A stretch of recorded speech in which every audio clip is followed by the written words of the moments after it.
What is going on, everybody? What is going on, the Catch fam? My name is John Dawson, and in today's video, we will be breaking down our must-start wide receivers for Week 18 of the 2022 fantasy football season. If you guys do enjoy today's content, be sure to hit that like button on the way in. Hit that subscribe button. Of course, if you are new to the channel, it really does help us out when you guys hit that like and consider subscribing. And please feel free to drop any comments, questions, concerns pertaining to the 2022 fantasy football season down below.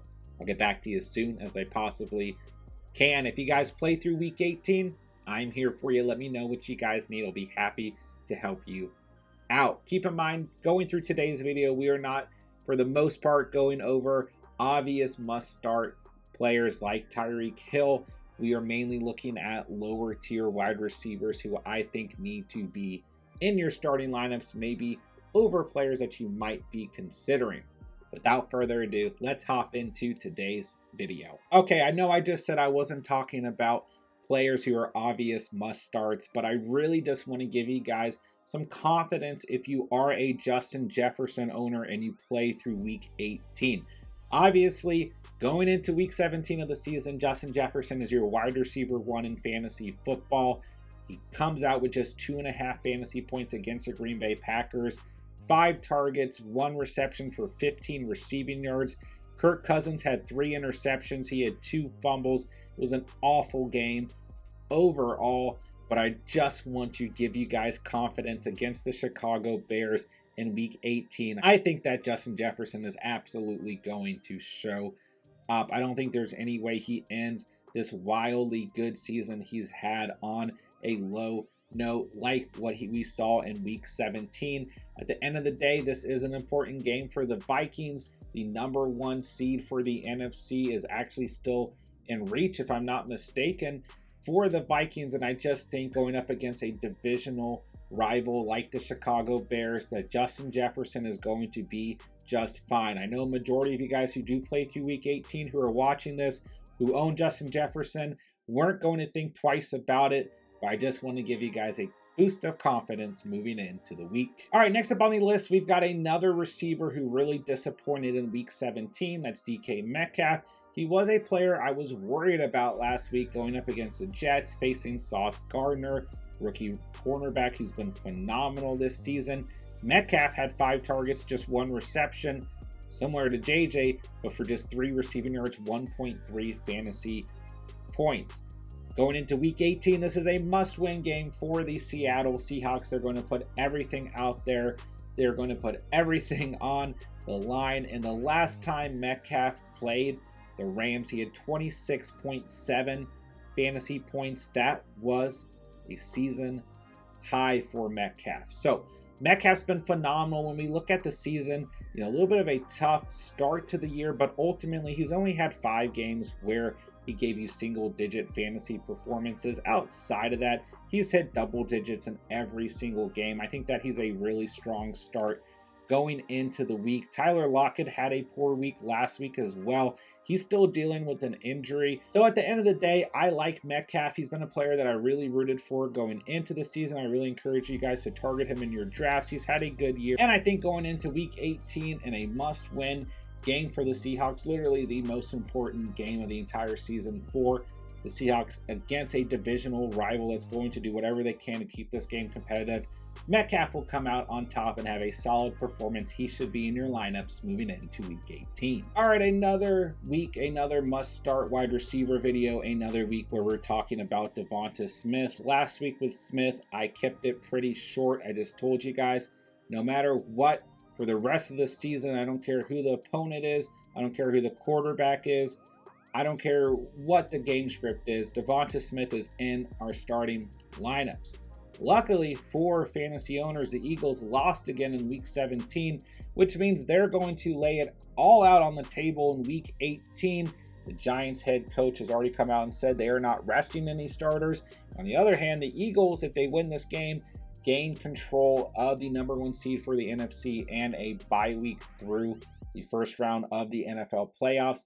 I think there's a strong likelihood that we see Jalen Hurts out on the field. But regardless, I love DeVonta Smith. And let's face it, going into week 17, he was your wide receiver 9 in fantasy. He's been locked and loaded in your guys' lineups anyways. But you guys know DeVonta Smith was a player I begged you guys to target in your drafts going into the season.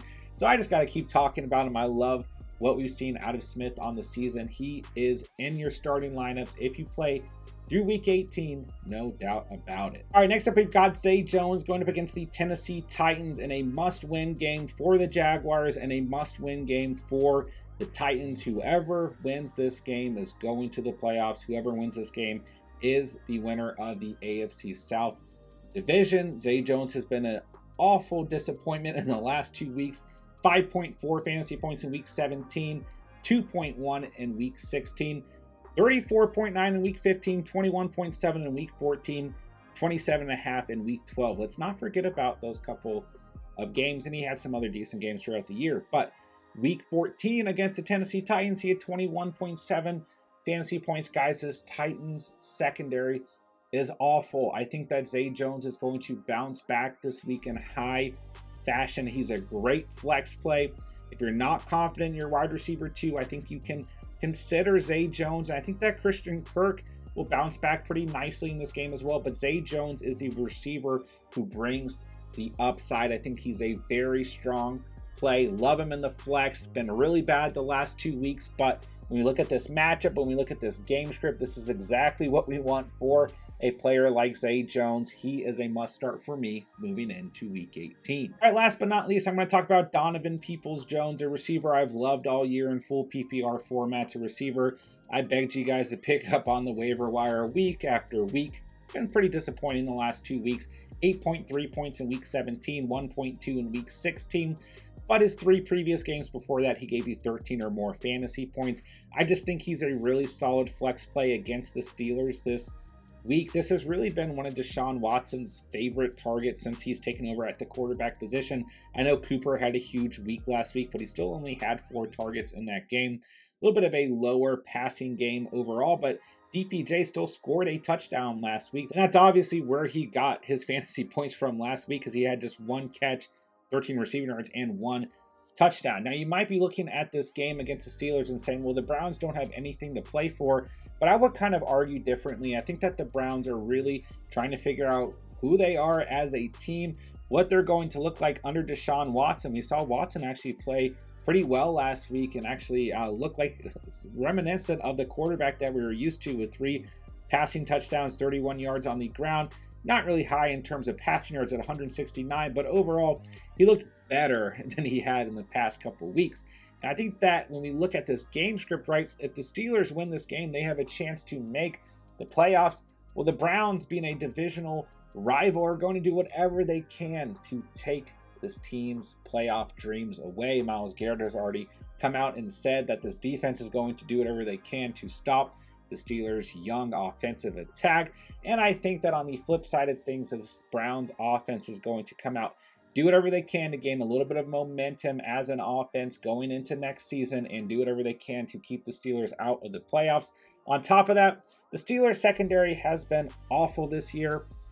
Deshaun Watson has really had a good chemistry with DPJ for the most part. I think that he's a very solid flex play and a must-start receiver going into week 18. And that'll do it for today's video. If you guys did enjoy the content today, be sure to hit that like button on the way out. Hit that subscribe button. Of course, if you are new to the channel, really does help us out when you guys hit that like and consider subscribing. And please feel free to drop any comments, questions, concerns pertaining to the 2022 fantasy football season down below. I'll get back to you guys as soon as I possibly can. With that, I'll say thank you guys so much for watching and or listening. And remember, you saw it here on The Catch.